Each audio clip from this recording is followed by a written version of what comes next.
Chers amis, permettez-moi de vous saluer et de vous souhaiter la bienvenue dans cette très hospitalière institution qu'est le Conseil départemental de Meurthe-et-Moselle. Nous avons ce soir l'honneur et le plaisir de recevoir 3 présidents. Madame Khironi, présidente du Conseil départemental de Meurthe-et-Moselle, comme le veut la tradition, va nous accueillir au nom de son institution. Viendra ensuite Monsieur Mathieu Klein, président de la métropole du Grand Nancy, qui à ce titre sera reçu comme membre d'honneur de notre compagnie.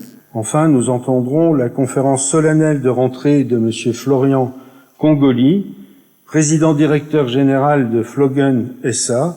Avant de céder la parole à Madame la Présidente, je voudrais dire notre gratitude à tous les personnels et aux dirigeants des services du Conseil départemental, de la mairie et de la métropole qui ont contribué à la réussite de la rentrée de l'ALS cette année. Je pense en particulier à Madame Tenec, bien connue dans cette instance, à Madame Tegedo, à Monsieur Minella, à Monsieur Deric et à tous ceux et à toutes celles qui ont œuvré ou qui œuvrent encore pour cette soirée. Je vous remercie du fond du cœur, Madame la Présidente, Monsieur le Président, de l'aval que vous avez donné en ce sens.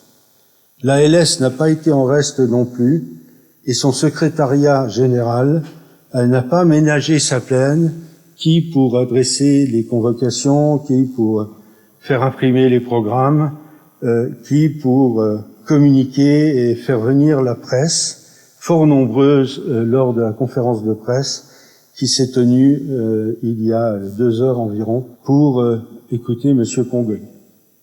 Madame la Présidente, si vous voulez bien prendre la parole, je vous laisse au moins un micro parmi les 2.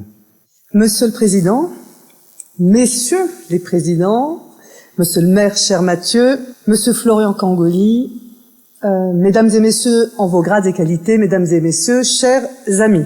Chaque année, le Conseil départemental accueille l'Académie Lorraine des sciences pour sa séance de rentrée. Je suis ravie de perpétuer la tradition en étant à vos côtés aujourd'hui. L'histoire de la Meurthe-et-Moselle, vous le savez, le département fête ses 150 ans, est très lié à l'industrie des métaux. Monsieur Florent Congoli, je sais que vous avez beaucoup travaillé sur le sujet.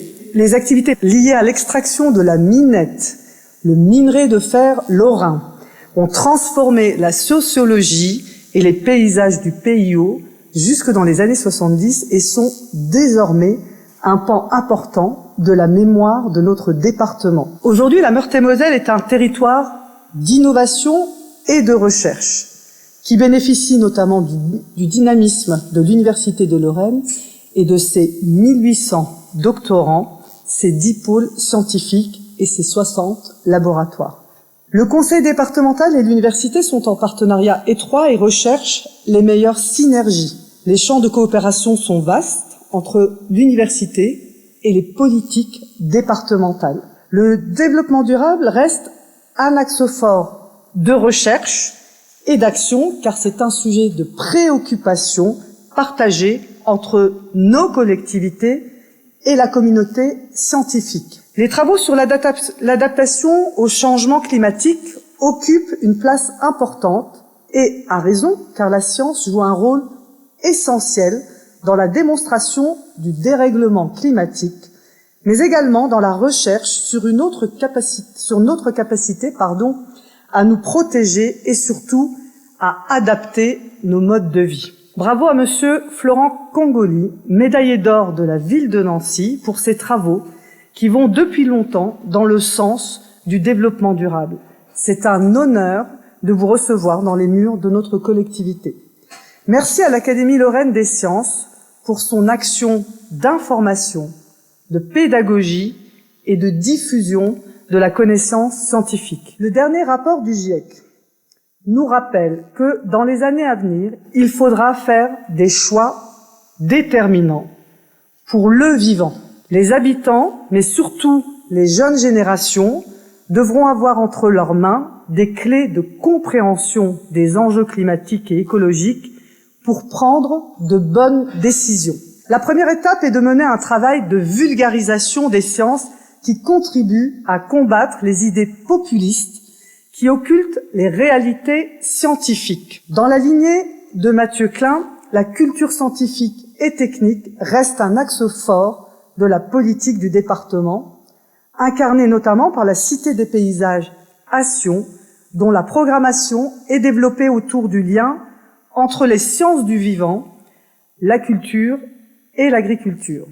Ce sont également des événements populaires, comme la Fête des Sciences, qui a eu lieu le week-end dernier en Meurthe-et-Moselle, que le département soutient, mais également les travaux de l'Académie Lorraine des Sciences, qui doivent se poursuivre et s'amplifier pour diffuser la connaissance et combattre l'ignorance.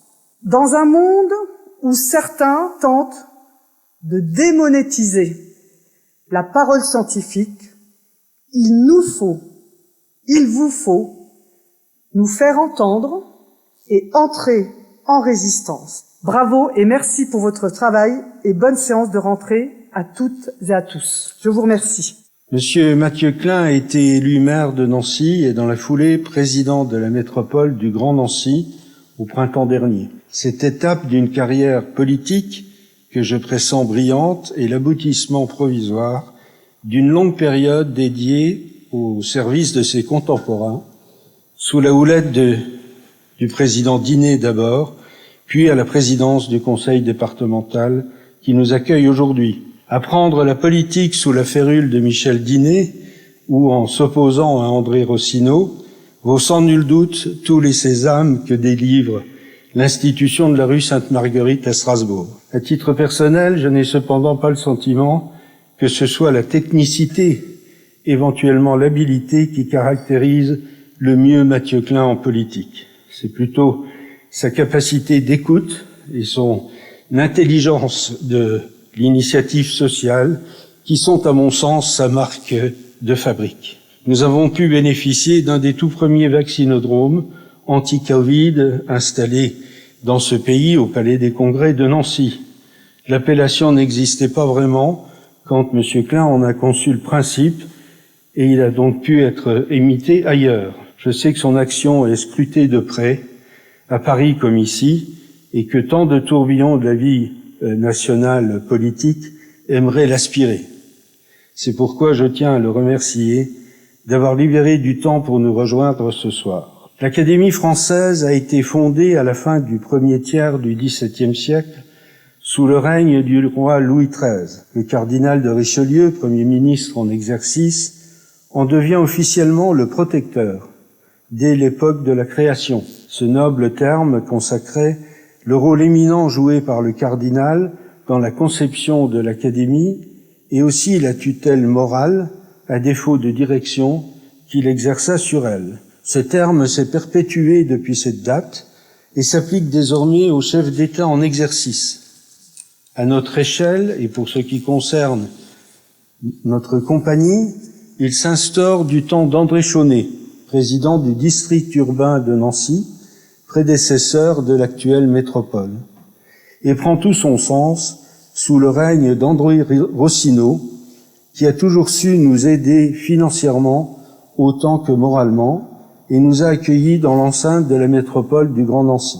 Son rôle de conseil de l'autorité politique s'est concrétisé auprès de lui, notamment lors des séances exceptionnelles de novembre, qui consacrent la matinée à un échange entre académiciens de l'ALS et invités du président. C'est avec une grande pertinence, et nous en sommes particulièrement reconnaissants envers Mathieu Klein, que la prochaine séance exceptionnelle du 20 novembre reprendra cette formule à propos de la diversité forestière. Notre action de divulgation du progrès des sciences, installée jusqu'à une date récente au viaduc Kennedy, s'est récemment transportée vers le Muséum Aquarium de Nancy afin d'éviter un conflit de dates récurrent avec les réunions du Conseil métropolitain.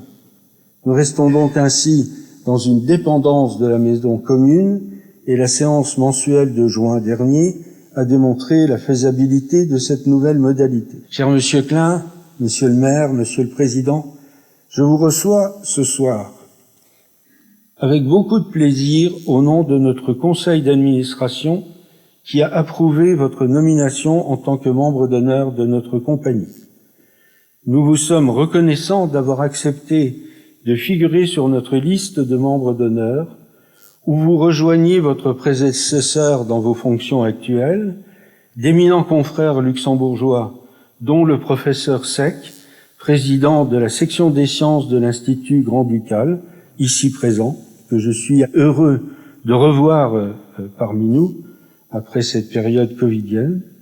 Vous rejoignez aussi un prix Nobel, plusieurs membres de l'Académie des sciences de Paris et quelques scientifiques lorrains de renom. Contrairement aux fonctions politiques, cette nomination vaut pour le restant de vos jours, à défaut d'immortalité. Et je suis particulièrement heureux, en mon nom personnel comme au nom de cette Assemblée, de vous en féliciter. Alors nous avons évidemment préparé le document qui atteste de cette nouvelle situation et Emmanuel Job, secrétaire général de l'ANS, va vous remettre le pins. Oh. Il y a quelques échantillons de littérature aussi. Merci beaucoup. C'est ça qui est important. Oui, c'est ça qu'il faut encadrer. Oui, absolument. Vous venez à côté de moi, je m'en vais quand même.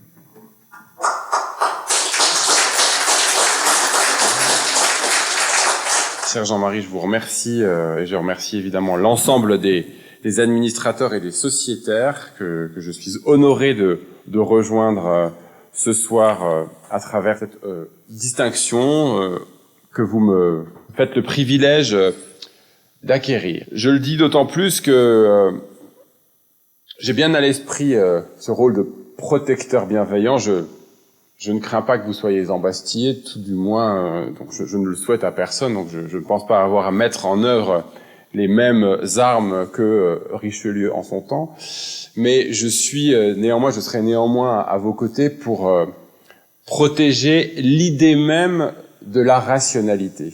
Alors, je ne suis pas insensible au clin d'œil d'être ainsi salué ce soir ici dans ces murs, Madame la Présidente du Conseil départemental, tant il est vrai que j'ai eu plusieurs fois l'occasion de vous rencontrer ici, ou à Sion, ou parfois à Lunéville, en tout cas dans l'ensemble des terres et des territoires du Conseil départemental de Meurthe-et-Moselle, et je vous ai retrouvé avec plaisir à la ville et à la métropole. Pourquoi la rationalité? Parce que d'abord, je crois que c'est ce qui doit caractériser tout acteur public, tout décideur, de pouvoir prendre ses décisions en fonction de faits, sur la base d'éléments qui sont pour chacun considérés comme les plus objectifs possibles, et en fonction de valeurs, évidemment, car vous n'attendez pas des élus qu'ils se comportent uniquement comme des notaires, qu'ils enregistrent l'air du temps et le temps qui passe, mais bien que nous essayions, chacun à notre niveau,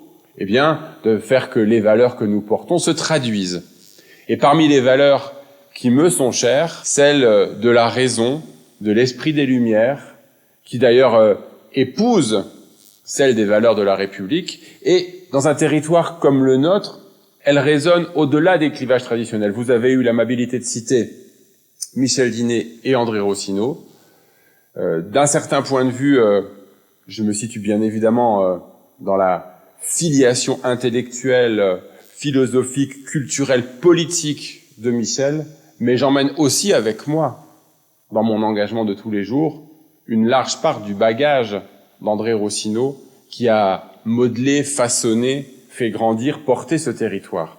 Et être délégataire de l'intérêt général pour le temps que les citoyens vous en confient la charge, eh bien, impose de dépasser non pas ses convictions. Pour ma part, je crois qu'il faut y rester fidèle, quelles que soient les humeurs du temps et de l'époque.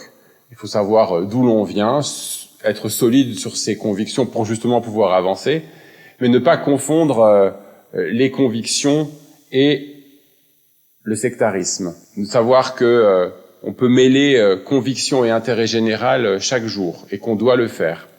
Et c'est donc bien aussi dans cet esprit que je suis heureux de l'honneur que vous me faites ce soir, parce que je sais votre attachement, d'abord à porter l'histoire de la Lorraine, à porter l'histoire d'une Lorraine qui a toujours été, même dans les moments où le Royaume de France était un peu moins bienveillant avec les philosophes, les penseurs, avec celles et ceux qui réfléchissaient déjà aux arts, aux lettres, à la nature humaine, aux évolutions du monde, de la société. Eh bien, lorsque le Royaume de France était parfois peu accueillant ou moins accueillant, c'est le duché de Lorraine et de Bar, et notamment la cour de Lunéville, qui pouvait être ce refuge. Voltaire, Émilie du Châtelet, entre autres, y sont passés.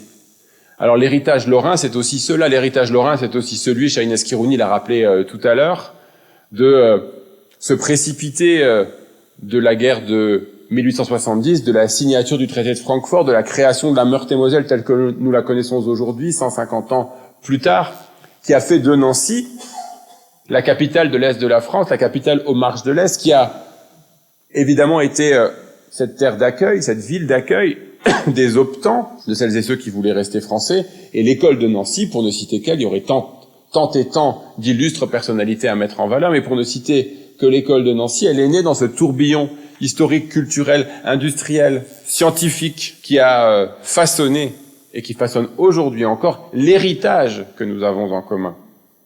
Et dans les temps que nous connaissons aujourd'hui, si prompt à balayer d'un revers de la main l'analyse, la raison, toujours avide de se jeter sur la moindre information non vérifiée pour en faire une vérité, ou tenter d'en faire une vérité, eh bien, celles et ceux qui portent, avec sérénité, calme et avec détermination, la foi dans la science, la foi dans l'être humain, la foi dans sa rationalité, sa raison, sa capacité à comprendre, sa capacité à faire le pas de côté pour justement mieux prendre en compte l'ensemble d'une problématique, eh bien c'est ce qui doit nous guider, c'est ce qui vous guide au quotidien. Et en ça, je crois que nous avons beaucoup à partager.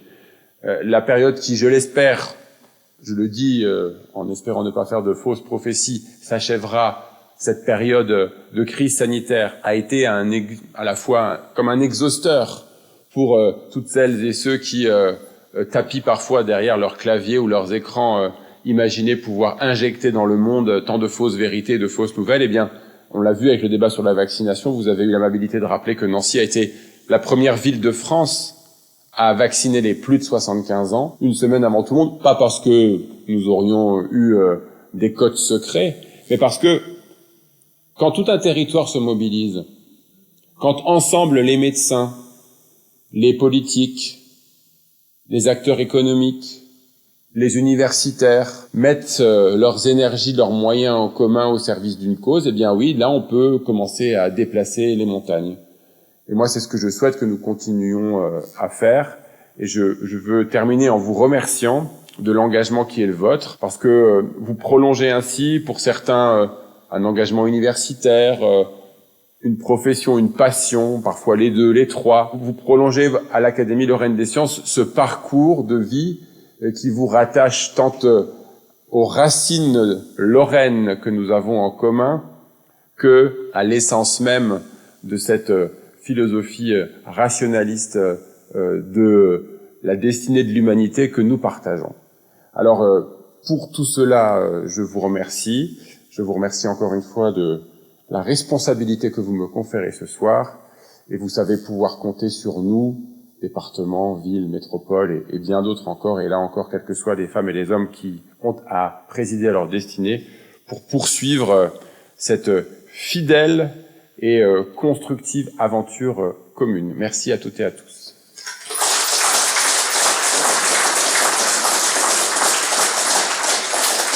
Nous avons la chance et le plaisir de pouvoir accueillir ce soir le docteur Florian Congoli, qui nous vient du Canada où il réside. Florian Congoli est un industriel et il en vient assez peu à l'ALS. Il est spécialiste des procédés d'extraction et de transformation métallurgique. Il a obtenu sur ces sujets un master de l'Université de Montréal et un doctorat de l'université Tohoku à Sendai, au Japon. Il parle une demi-douzaine de langues, dont le français, mais il me dit qu'il a oublié le japonais de l'époque de sa thèse. Il a fondé en 1996 une compagnie industrielle enregistrée au Canada et aux USA, spécialisée dans le contrôle des procédés pyrométallurgiques. Cette société, Flogan Technologies, dont il est resté le PDG à ce jour, a connu un développement rapide et est toujours florissant. Elle a permis à Florian une reconnaissance certaine dans les milieux de la recherche et de l'innovation, notamment en métallurgie et en sciences des matériaux, où il a apporté des contributions remarquées sous forme d'articles spécialisés, plusieurs dizaines au total, de conférences invitées à un nombre impressionnant de symposiums de par le monde et de rédaction autant que de coédition d'ouvrages scientifiques. Cette reconnaissance internationale a valu à Florian Congoli de faire la une de plusieurs journaux spécialisés dans les technologies, ou encore de devenir membre de l'Académie euro-méditerranéenne des arts et des sciences. L'idée maîtresse de Florian Congoli a été ensuite l'invention des conférences internationales SIPS, pour Sustainable Industrial Processing Summit, qui sont gérées par une fondation à but non lucratif qu'il préside. Lors de ces sommets, il assemble plusieurs centaines de participants chaque année autour d'un nombre croissant de prix Nobel. 9 sont prévus pour le prochain sommet en décembre prochain. Il décerne lors de ces congrès un prix à un petit nombre de personnes choisies par son conseil d'administration dans les sphères de la recherche, du management industriel et du monde politique. Par exemple, le Premier ministre du Canada a reçu l'un d'eux, ou encore Janez Potočnik, qui fut commissaire européen à la recherche il y a quelques années. La liste des récipiendaires comporte également de nombreux grands noms de l'industrie minière et de la sidérurgie, comme Maurits van Kamp, directeur d'Umicore en Belgique, ou Nobumichi Takamatsu, directeur général de Nippon Steel au Japon. Parmi les chercheurs, dont plusieurs prix Nobel, votre serviteur fut le premier Français à obtenir le prix au titre de la recherche. Cet outil lui permet d'attirer l'attention des médias sur les retombées pratiques issues des laboratoires et de montrer leur valeur aux participants au sommet, comme le font pour leurs propres ressortissants les milieux du show business ou outre-Atlantique, ceux des affaires et de la politique. En même temps, les colloques SIPS ont attiré l'attention des médias sur Florian Congoli, dont le portrait a été affiché à Times Square à New York, ou qui s'est vu récemment décerner le titre de citoyen d'honneur de la ville de Rio. Il n'hésite pas en échange à partager cette renommée avec ceux qui l'accueillent, comme le montre sa vidéothèque, et comme le montrera, pour ce qui concerne Nancy, le film qu'il a entrepris de tourner. Florian Congoli nous parle ce soir de son sujet de prédilection, le développement durable, et il nous expose ses concepts en matière d'exploration, d'exploitation et de transformation des ressources minières. Sa langue naturelle est l'anglais, mais il parle aussi le français, comme on le parle dans la belle province. Florian, if you are ready. Alors, je suis très heureux d'être ici pour la première fois et d'avoir la chance de vous présenter la séance plénière de la rentrée officielle de l'Académie Lorraine des Sciences. Je voudrais juste vous présenter un des sujets qui me tient à cœur il y a longtemps, le développement durable dans les ressources minières, dans les procédés d'exploitation des minéraux. On a un grand problème aujourd'hui, et ça c'est minimiser l'effet de transformation des minéraux dans le réchauffement climatique et dans le contenu de CO2 dans l'atmosphère. Et un des grands polluteurs, c'est l'industrie lourde, entre autres les minéraux et la transformation des procédés pour arriver aux métaux purs. Avant tout, je voudrais vous mentionner qu'on est dans une situation où les nouveautés de science crachent avec la réalité. Donc, avant de dire tout ce que je vais dire, je vais laisser cette vidéo, c'est en anglais, mais on ne peut pas faire autrement. Et pourquoi je vous montre cette vidéo, je vais l'expliquer après.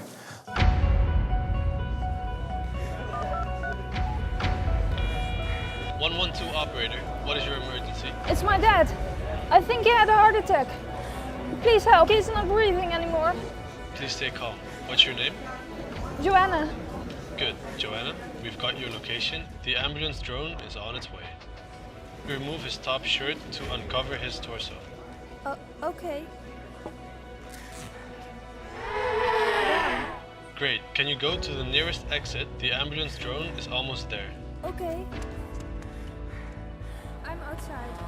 I'll be talking through the drone now, so you can put down the phone. Now please pick up the drone and bring it to your father. You're doing great. Okay, pull the green lid. Now place the pads on your father's chest. Good, I can see that the pads are properly applied. Joanna, please stay clear of your father. We'll take it from here.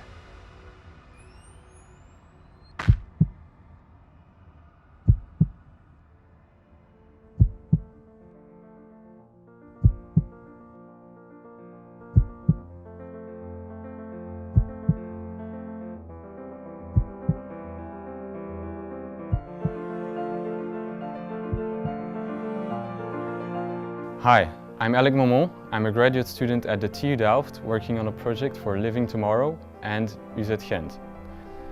Our vision is to improve current emergency infrastructure with a network of drones capable of saving lives. At over 100 km per hour, these drones create an ultra-fast response system capable of increasing this survival chance from 8% to 80%. This is because the ambulance drone is not affected by current road infrastructure, but is capable of flying in a straight line, bringing down the average response time of an ambulance from 10 minutes to 1. We developed a new type of drone that is capable of folding into a very compact position. The drone essentially becomes a flying toolbox for your emergency supplies. Using advanced production techniques such as 3D printed microstructures and carbon fiber frame construction, we were able to achieve a very lightweight design. Our iterative process using design sketching, laser cutting and CNC milling allowed us to rapidly visualize our ideas. The result is an integrated solution that is clear in its orientation and friendly in appearance. Let's use drones for a good purpose. Let us use drones to save lives.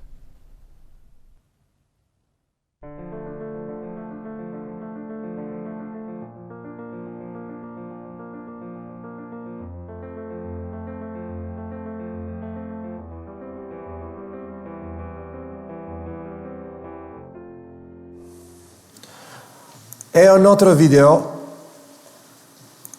qui montre une réalité différente. Give me your fucking money! Fucking whoa! Put your wallet in the bag! Do it, motherfucker! I'm not giving you my fucking wallet. Is that a gun?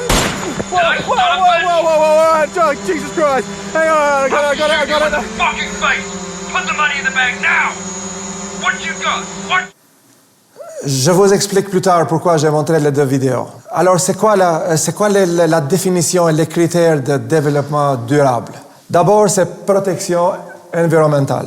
Ça, tout le monde le connaît. Mais aussi, en même temps, c'est développement économique. Pratiquement, quelquefois, on oublie. Et la troisième fois, c'est développement social. Pour avoir un développement durable, on doit remplir ces trois conditions en même temps.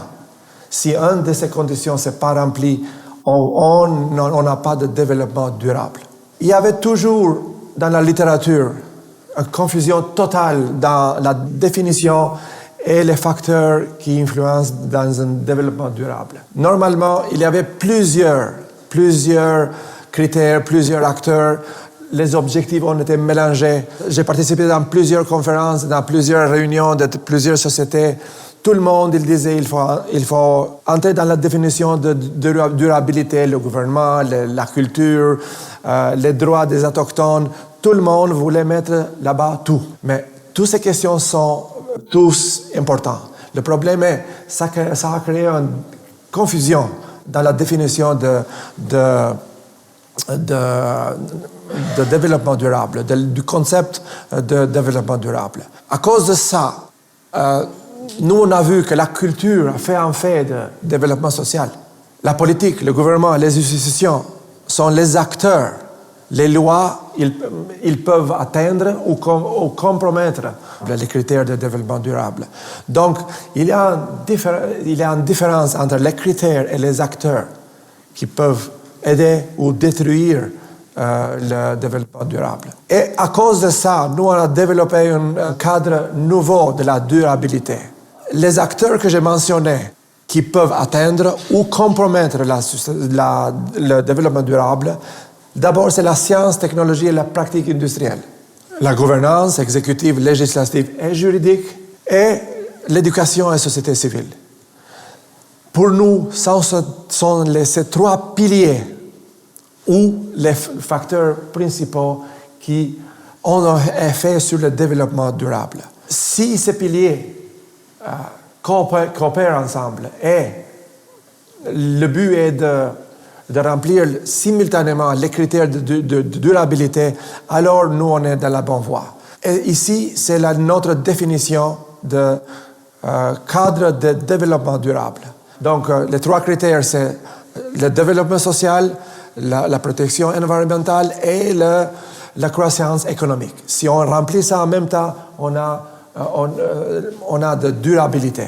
Mais qui sont les acteurs que j'ai mentionnés? C'est sciences et technologies, la gouvernance et la gérance et l'éducation et la société civile. Tous d'autres acteurs, si on parle d'éducation, si on parle de la culture, ça entre dans l'éducation et la société civile. Si on parle de la loi, si on parle de gouvernance, là-bas, on a le critère de gouvernance et la gérance d'une compagnie industrielle. L'autre, la science et technologie. Science et technologie, pour nous, c'est principal et je vais expliquer pourquoi. C'est quoi le rôle de la science? Chaque profession est également important. Mais pour nous, il y a un ordre d'action, un ordre de priorité. Et ça commence par science et technologie. Et la technologie a le dernier mot. Vous avez vu dans les deux vidéos que j'ai montrées. Donc, c'est une nouveauté dans la technologie, le drone. Il peut utiliser en fonction, à côté positif pour aider la société, mais il peut être utilisé à côté négatif pour faire n'importe quoi. Donc là-bas, la différence est dans le développement durable. Pourquoi la science et technologie a le rôle principal dans le développement durable? Parce que la science et technologie, d'abord, il a un rôle perturbant. Toujours qu'on a un problème, toujours qu'on a une situation globale liée à la société, toujours la science est capable, le premier devoir est d'analyser les facteurs pourquoi on est dans cette situation-là. Donc, la science d'abord a le rôle perturbateur. Il force les gens d'y penser de nouveau. Mais il y a aussi une confusion partout. Ça, c'est un livre publié en 2018 aux États-Unis. Et si vous voyez dans le titre, il dit que c'est la fin du monde, à peu près. Et qu'est-ce qu'il dit? Les critères, les conclusions du livre. La seule réponse vraiment morale au changement climatique mondial est de se suicider. Je rigole pas. C'est la conclusion du livre. Il y a tout simplement plus de moyens efficaces de réduire votre empreinte de carbone. Selon lui, il n'y a plus.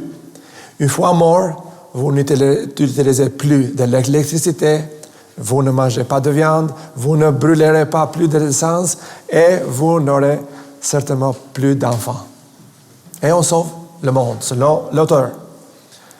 Donc, si vous voulez sauver la planète, vous devrez mourir. Le livre est là, vous pouvez acheter et le voir. Ce sont les conclusions pour sauver le monde. Mais ça, c'est pas récent. Si on s'en va à Malthus en 1798, c'est fameux, ce livre-là.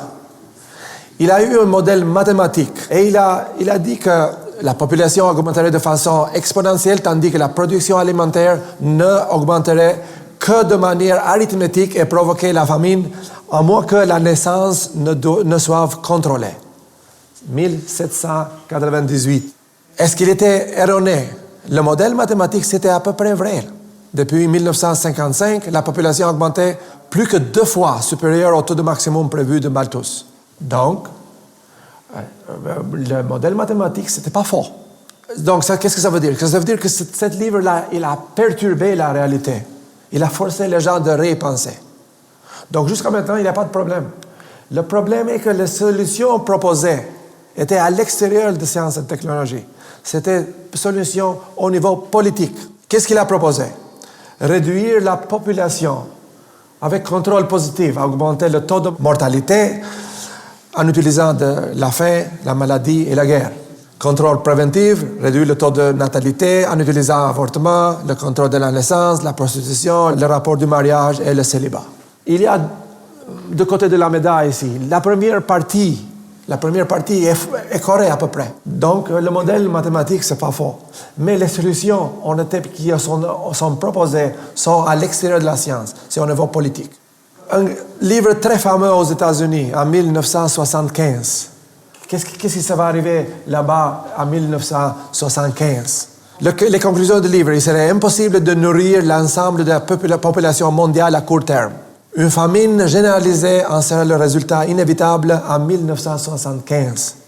La population mondiale a augmenté de plus que 2 milliards au cours de 25 années écoulées depuis la seconde moitié du XIIe siècle. Donc, les modèles mathématiques donnaient une bonne conclusion. Donc, la science a perturbé encore. Mais les solutions proposées étaient un système de triage. Qu'est-ce qu'il disait pratiquement? On va sélectionner qui est le pays qui ça vaut la peine de le sauver et qui est le pays qui doit être laissé mourir. Donc, c'est ça la conclusion du livre. L'autre, the population bomb, la bombe de population. Ça, c'est publié, même si c'était un best-seller lui aussi, en 1968. La population mondiale depuis 1930 avait doublé, passant d'environ 2 milliards, à peu près de 4 milliards, à une seule génération. Encore une fois, les modèles mathématiques, c'était correct, à peu près. On ne peut pas dire 100%. Il n'y a pas de modèle mathématique 100%. Mais la population s'est augmentée beaucoup. Donc, jusqu'à maintenant, la science a perturbé la réalité. Et c'est un bon signe, ce n'est pas mauvais. La solution proposée, c'était à l'extérieur de sciences et technologies. Toujours, c'était un triage pour déterminer qui est le peuple qui doit mourir et qui ça vaut la peine de le sauver. Maintenant, on revient un peu plus récent. 1972, c'est un gros livre de Club de Rome, The Limits of Growth. Ça, c'était très populaire dans ce temps-ci. C'était toujours un modèle informatique qui analysait la consommation de la production et la production mondiale des ressources. La conclusion: la population, les besoins alimentaires, l'industrialisation, la pollution et la consommation des ressources naturelles non renouvelables continuaient de croître de façon exponentielle et la capacité de technologie d'augmenter les ressources n'augmentait que linéairement. Épuisement prévu des ressources et effondrement économique associé d'ici la fin du deuxième siècle ou d'ici au milieu du XXIe siècle. On est à peu près là. Donc la conclusion scientifique n'était pas fausse, à peu près c'est vrai. Mais avait un très grand effet perturbateur dans la société. Et on continue. Le Global 2000, le rapport au président américain Jimmy Carter en 1980. À peu près les mêmes conclusions. Le monde à 2000 sera plus surpeuplé et plus vulnérable aux perturbations que le monde dans lequel nous vivons actuellement. Donc 20 ans plus tard. Il y a une limite de growth. Il met une limite de la capacité de croissance. Mais, en fait, ce n'était pas faux. Le problème est qu'il n'y avait pas de conclusion claire. Donc, les modèles, les conclusions et les modèles de la croissance démographique sont plus ou moins corrects. La population a considérablement augmenté, surtout à partir de la seconde moitié du XXe siècle. Donc, tous les livres avec le modèle mathématique, les prédictions étaient à peu près correctes. Ça, c'est la courbe selon les Nations Unies. Une croissance exponentielle de la population du monde. Donc, jusqu'à maintenant, on est correct. Le grand problème, tous ces auteurs, est que toutes ces solutions étaient choisies à l'extérieur de la science. Il y a une contradiction. Ils utilisent la science pour trouver les problèmes, pour perturber le monde, mais quand ils proposent les solutions, ils oublient la science. Ils sont des scientifiques. Ils créent des modèles, ils font les régressions linéaires. OK, il y a une crise, qu'est-ce qu'il faut faire? OK, oublie la science pour le moment, il faut faire d'autres choses. La question est, pourquoi? Vous avez vu la prédiction. En 1975, le monde aurait fini, on n'aurait pas assez de nourriture, tout ça. Donc, le monde, si on suivait les livres, donc nous, on ne devrait pas être ici aujourd'hui. Là. La question est pourquoi nous, on est toujours ici? Pourquoi toutes ces prédictions, même si le modèle était correct, ne sont pas vraies. Donc, on connaît ça parce que nous, on est ici. Il n'y a pas de crise de nourriture. Il n'y a pas de crise. Est-ce que c'est similaire à ce qu'on voit aujourd'hui avec la crise de changement climatique? Et ce sont les mêmes théories aujourd'hui. Mais il y a une histoire depuis 1798. Ce sont à peu près les mêmes théories qui se recyclent. Le problème est pourquoi ce n'est pas arrivé tous ces propos? Parce qu'à cause de la science et la technologie. Par exemple, la révolution verte, ce n'est pas lié avec la conception verte aujourd'hui, dirigée par Borgland. C'était une série d'initiatives de recherche et développement, de transfert de technologie qui a augmenté la production agricole et le développement de variétés de céréales à haut rendement. Il y a plusieurs extensions des infrastructures d'irrigation, de modernisation technique de gestion, plusieurs initiatives. Qu'est-ce qu'ils ont fait? En 1968, les travaux de professeur indien Swaminathan ont fait que les récoltes à l'Inde ont été augmentées de 12 à 17 millions de tonnes. Et l'Inde, c'était un des pays qu'il ne faut pas préoccuper beaucoup. Là, il devait être laissé mourir. En 1960, le père de la révolution verte, c'était parce qu'il a augmenté la productivité. Ce n'est pas la conception verte d'aujourd'hui. Donc, il a eu le prix Nobel à cause de cette invention. Pratiquement, il a sauvé l'Inde de ces prédictions terribles. Qu'est-ce qui se passe vraiment? Si vous voyez, ça c'est les données des Nations Unies. Chacun d'entre vous peut aller dans leur site web et pour voir. Vous voyez ici qu'est-ce qui se passe? De 1961 à 2016, l'augmentation de rendement de tous les produits laitiers, nourriture, tout, a été augmenté à peu près de 200% à 400%. Et la population a augmenté de à peu près 130%. La science, elle a prouvé qu'elle peut trouver les solutions, pas juste perturber, que c'est une bonne idée de nous perturber chaque fois que nous on a besoin, mais aussi elle offre les solutions. Et les solutions sont claires. C'est pour ça qu'on n'en a pas la famine qu'il avait dans les livres disaient dans leur prédiction. Vous voyez que la production d'agriculture et toutes les sortes de nourriture sont augmentées beaucoup plus que la population. Dans tous les pays, pauvres, développés, non développés, la conclusion est la même. Ça ne change pas. En même temps, donc on peut avoir plus de nourriture, mais en même temps, la qualité de vie a augmenté. Ça veut dire que si vous voyez de 1960 à 2016, pas seulement nous avons assez de nourriture, mais aussi la qualité de vie a augmenté. Et ça, c'est la durabilité, à cause de la science et de la technologie. Donc, ça, vous voyez où est-ce qu'on est, c'est quoi la différence. Maintenant, moi, j'ai montré une photo au début quand il y avait une lutte entre l'autonomisation, un drone, et un oiseau. Qu'est-ce qu'on fait avec ça? Et on est à l'automatisation ou l'intelligence artificielle. La plupart des gens qui ne sont pas vraiment dans les sciences exactes sont contre l'automatisation et l'intelligence artificielle. Dans un article dans New York Times, le 24 août 2013, le titre était « Comment la technologie détruit la classe moyenne ». Il dit que la technologie, c'est pas bon. Il nous prend les postes de l'employé et tout ça. Et les auteurs étaient des économistes. Plusieurs auteurs, et quelques entre autres sont fameux, là. Ils sont contre l'intelligence artificielle. Pourquoi? Parce qu'il dit il nous prend le nombre de postes d'emploi. Donc, ça veut dire que crée des problèmes de société. Enfin, nous, on est contre ça. Ça, c'est un livre que j'ai édité en 1912.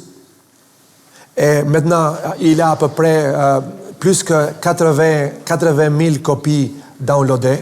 Nous, on classifie l'automatisation complètement différemment, liée aux besoins modernes de développement durable du XXIe siècle, a pour l'objectif de faire plus avec moins. C'est un des principes de durabilité. Remplace la partie routinière du travail humain par l'utilisation des machines.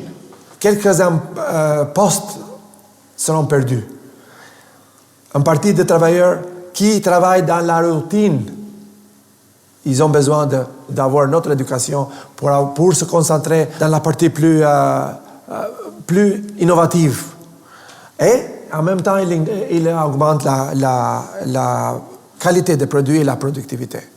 Donc, libère l'espace et l'énergie pour les humains pour qu'ils puissent se concentrer dans le développement de nouvelles technologies. C'est surtout, il y a des postes d'emploi qui vont disparaître, mais c'est le rôle du gouvernement, aider et financer le changement de poste de travail de ces personnes-là. C'est une recette la plus réussie pour la race humaine vers l'objectif de développement durable. Pour nous, c'est un concept complètement différent. Et on peut aller en détail pourquoi il est durable. Et on a comme guide les critères de durabilité et le cadre de durabilité que j'ai mentionné avant. Dans la dimension environnementale, l'automatisation contrôle et prévient les émissions de nombreux gaz à effet de serre et polluants de l'eau. Elle économise l'énergie globale et réduit le coût à court terme et à long terme. Contrôle et fait la prévention des émissions de gaz à effet de serre et les polluants de l'eau. Et il sauve de l'énergie et réduit le coût à court et à long terme. À côté économique, dans la dimension économique, pourquoi est durable? Parce qu'il stimule la croissance innovante. On est dans l'université de Lorraine. Qu'est-ce qu'on fait ici? On fait l'innovation.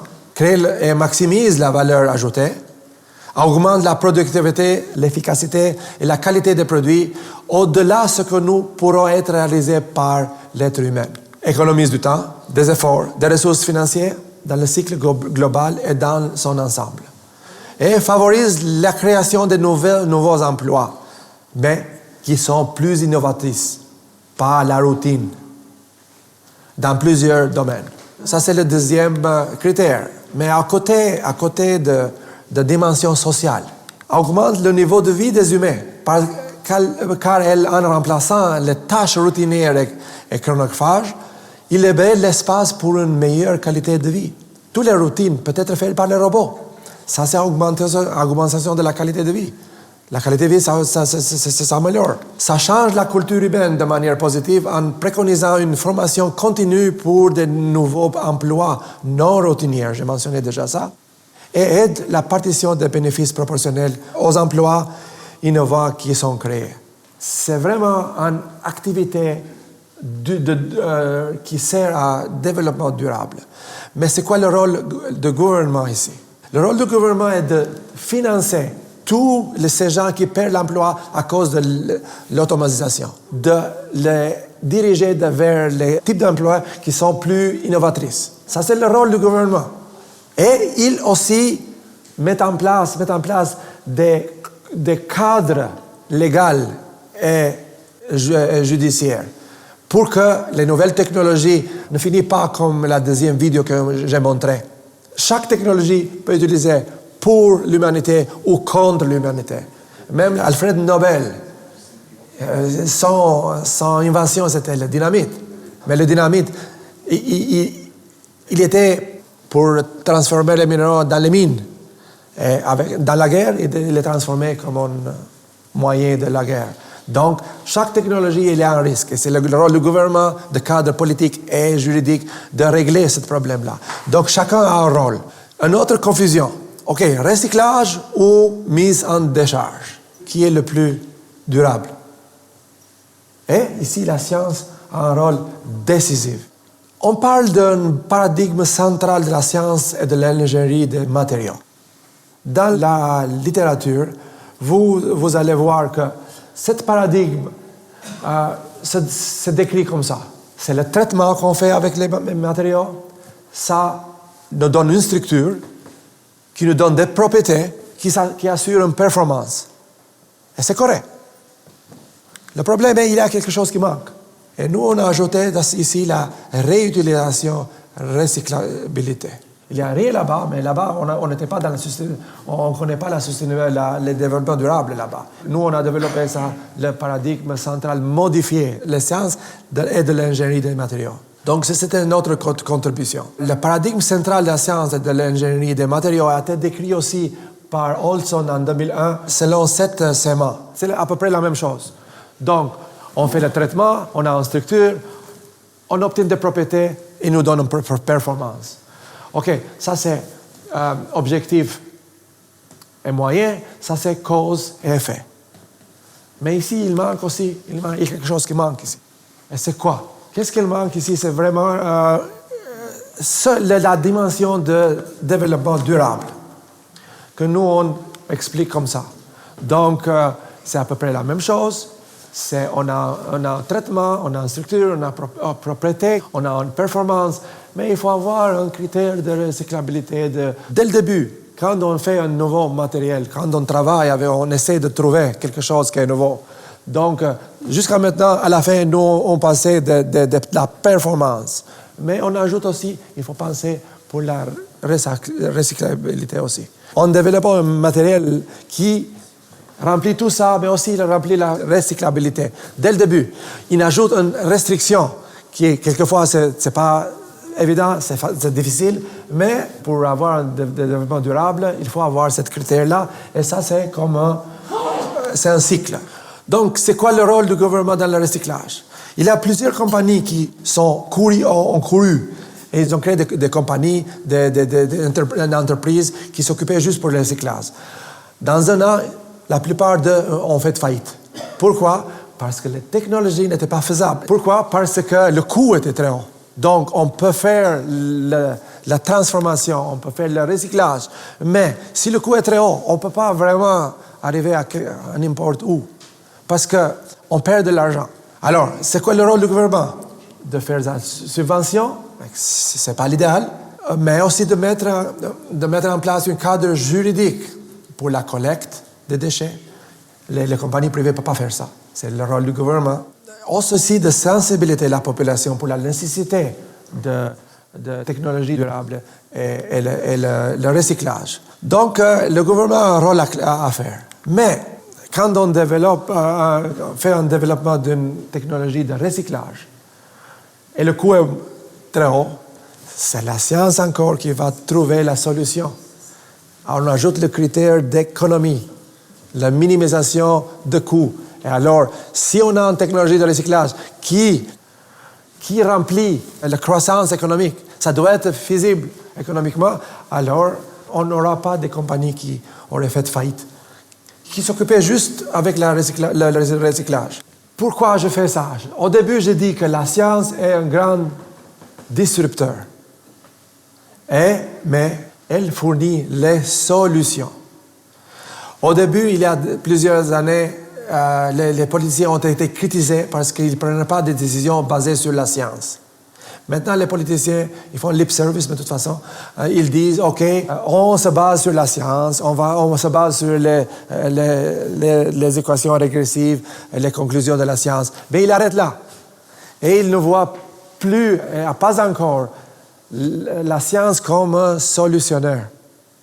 Toujours, c'est le défaut dès le début. Les solutions sont cherchées à l'extérieur de la science. Pas toujours, mais c'est à peu près la norme.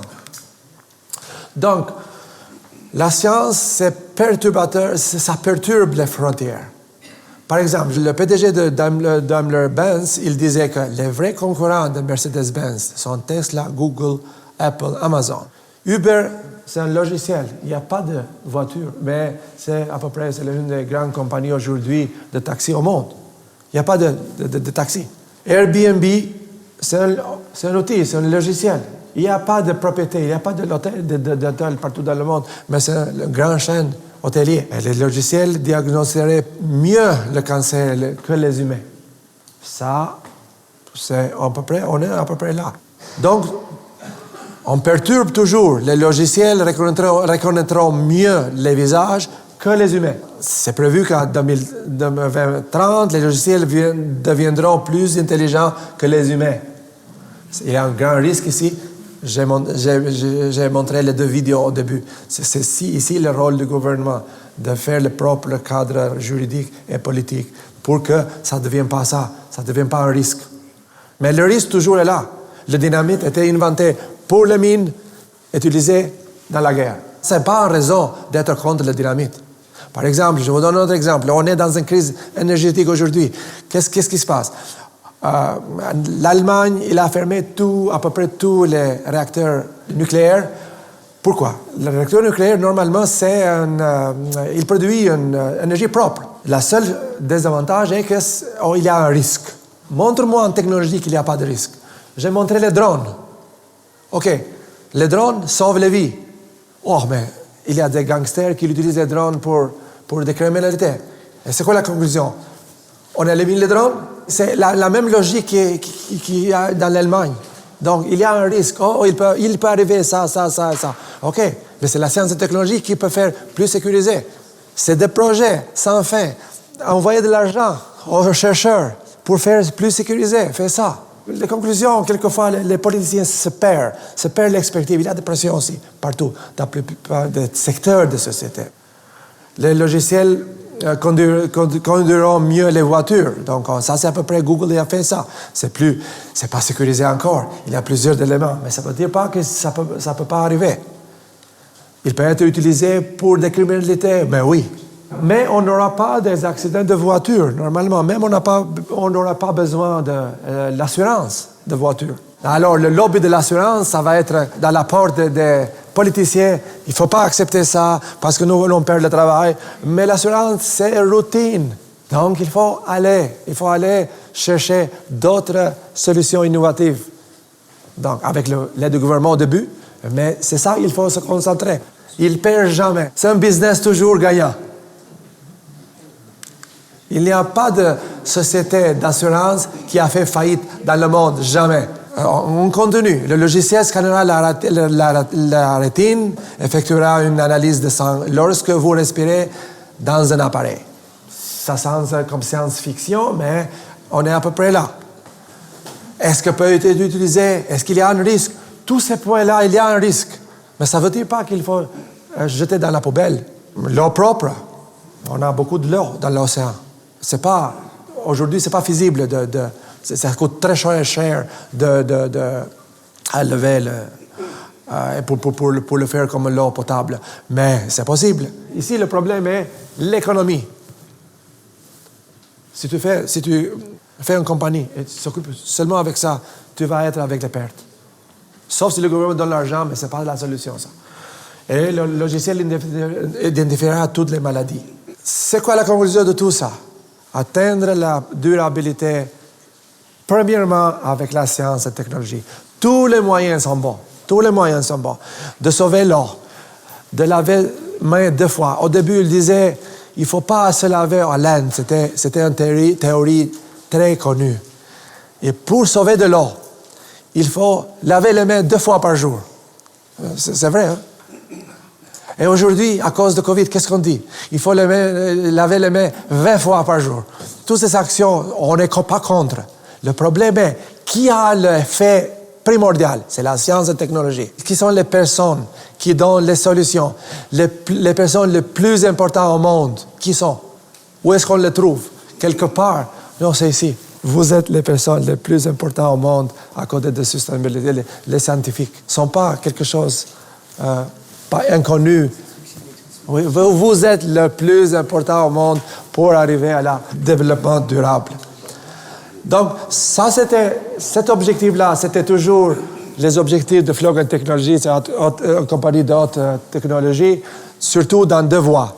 De transformer les technologies existantes en technologies durables. Il y a beaucoup à faire. Minimiser l'énergie, minimiser le CO2, faire plus efficace, et tout ça dans plusieurs secteurs. Mais on a dit qu'on a besoin aussi de créer pour la nouvelle génération, devenir. Ici, là, je ne vois pas beaucoup des étudiants.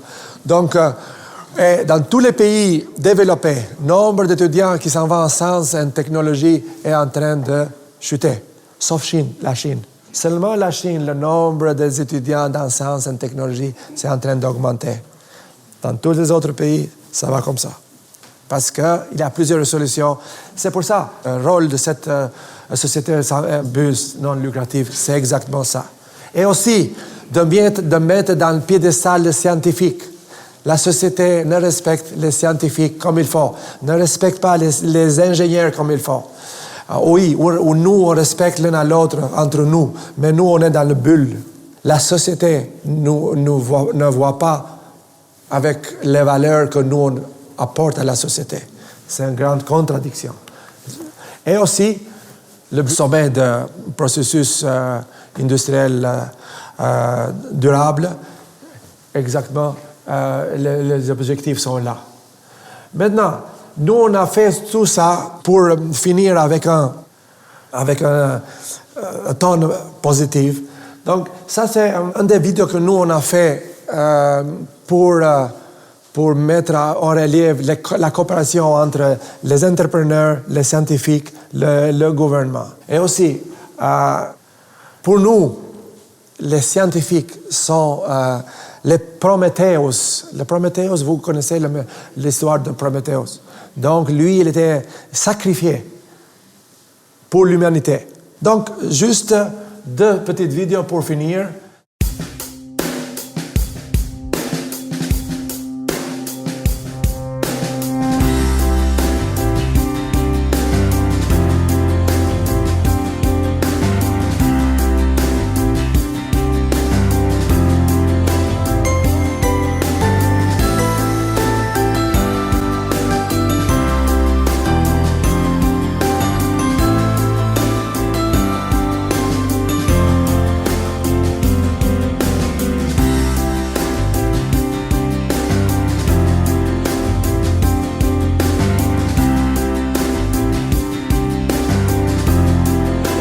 What science and engineering can do when coupled with a wise entrepreneurship.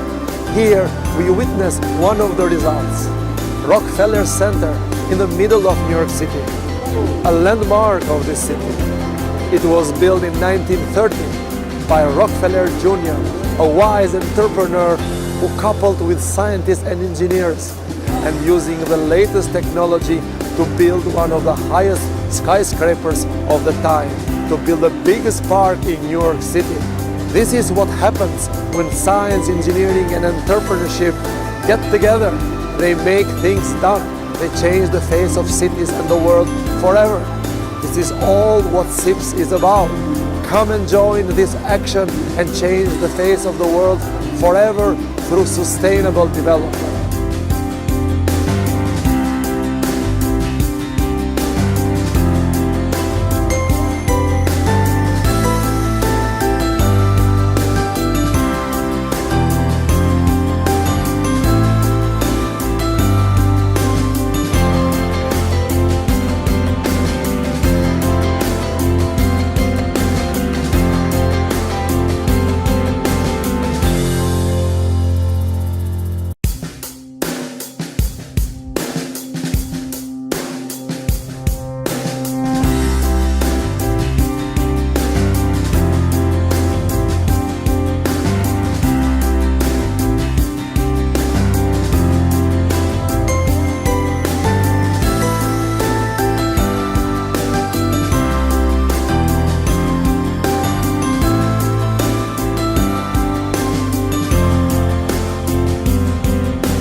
La même idée, maintenant, dans le Covid.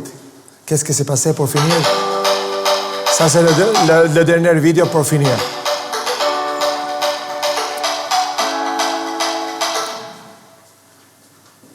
Hop, toujours.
Happy and sustainable New Year. December 2020 proved that miracles can be achieved when government properly funds science and they cooperate. See you in December 2021 in Phuket, Thailand, in the middle of the summer to celebrate the triumph of science over COVID.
Pourquoi la société ne voit pas assez bien les ingénieurs scientifiques? Parce que de notre côté, c'est notre faute.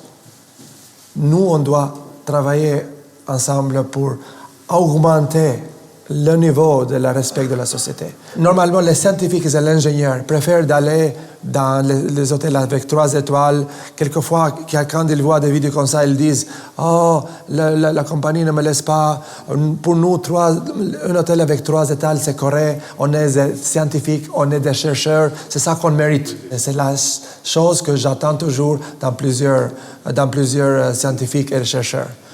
C'est pas bon. C'est pour ça la nouvelle génération, ils voient les acteurs de cinématographie, ils voient les acteurs de Hollywood, dans les hôtels de 5 étoiles, ils créent la fosse pour être un acteur très, très connu.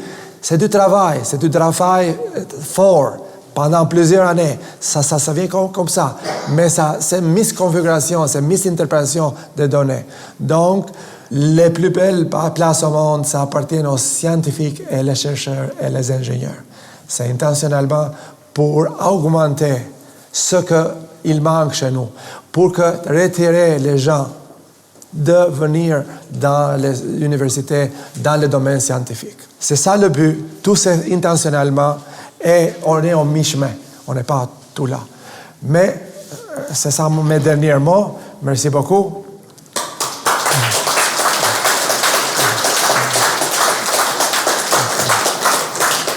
Merci. Au nom du conseil d'administration de l'ALS, je vous fais membre d'honneur de notre compagnie et vous remets le diplôme qui en atteste. Et Emmanuel, notre secrétaire général, va vous épingler l'insigne de l'ALS. Merci beaucoup, Jean-Marie. Vous êtes tranquille. OK. Et c'est donc au nom de l'ensemble de nos membres que je vous en félicite. Excellent. Merci beaucoup. Merci beaucoup.